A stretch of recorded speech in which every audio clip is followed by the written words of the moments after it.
Oggi ci troviamo in provincia di Treviso, precisamente di fronte al famoso tempio di Possagno, progettato e finanziato dal grande scultore veneto Antonio Canova, nato proprio qui, a Possagno.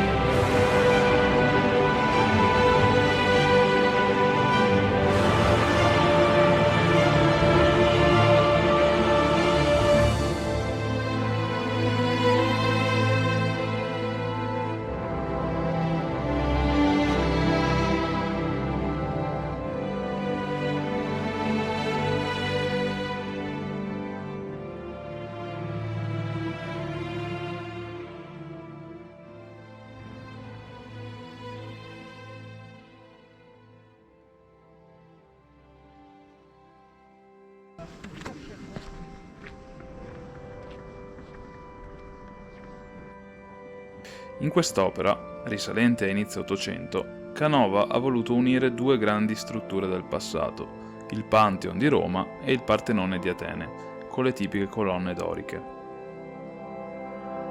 Internamente, invece, l'altare e l'abside richiamano la chiesa cristiana.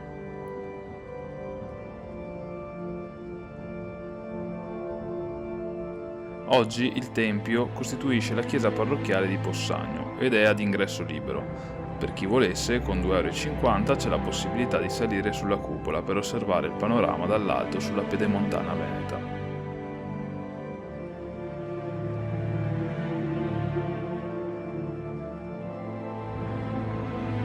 Proprio di fronte al tempio si trova il Museo del Canova, che comprende la sua casa, dove visse insieme al nonno per una decina d'anni, e la gipsoteca, ovvero la raccolta di tutti i suoi gessi, circa 130 statue in marmo. Entrando possiamo vedere la prima opera del Canova, Dedalo e Icaro, ispirata dal celebre mito greco in cui il padre Dedalo fornisce le ali di cera al figlio per evadere dal famoso labirinto da lui stesso progettato come prigione del Minotauro.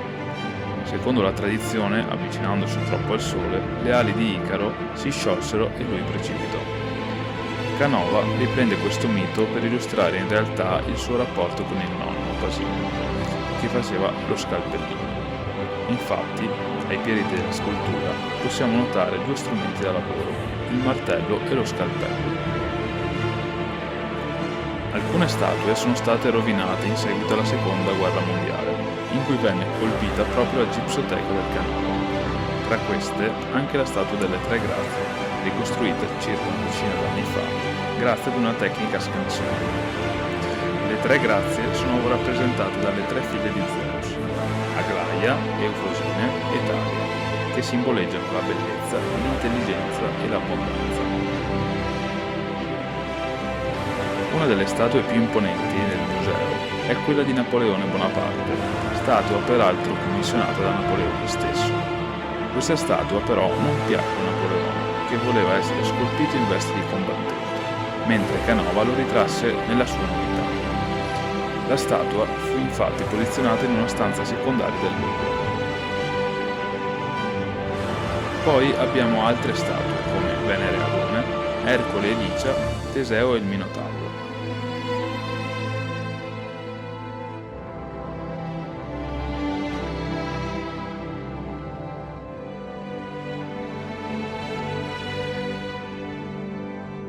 Nelle statue possiamo notare tanti puntini neri, che altro non sono che chiodini di bronzo, chiamati reple. Ma vediamo ora l'intero processo di realizzazione di queste statue, che comprendeva 4 fasi. La prima fase consisteva nella stesura dell'idea attraverso un disegno, seguito da un piccolo bozzetto in terracotta, utile anche al committente per capire le sue preferenze. A volte era necessario costruire un'anima interna che fungeva da scheletro alle statue in terracotta. La seconda fase prevedeva la costruzione delle varie parti in creta e a grandezza naturale, costruendo un modello che fosse il più possibile fedele al risultato desiderato. Canova scelse la creta invece del tradizionale stucco per la sua versatilità. Infatti, mantenendola umida, rimane plasmabile per alcuni mesi, consentendo all'autore di ripensare varie volte ad ogni aspetto della forma. Successivamente l'artista realizzava il calco.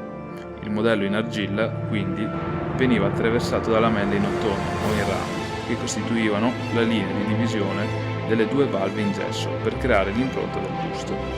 Si aspettava qualche giorno ed una volta seccato si aprivano le due valve e si distruggeva il modello in argilla. Pulito l'interno delle due valve, si metteva del sapone, si riunivano le due valve e si ricolava di nuovo del gesso. La terza fase è la trasposizione dell'opera di marmo e sbozzatura. Il procedimento comportava l'applicazione di chiodini di bronzo al calco che fungevano da punti di riferimento per riportare le misure. Il modello in gesso e il blocco da scolpire venivano posti sotto un telaio a cui venivano appesi dei fili a piombo. La distanza tra i fili e i punti poteva essere calcolata grazie ad un enorme compasso che consentiva agli assistenti di abbozzare i blocchi sulla base delle misure del modello.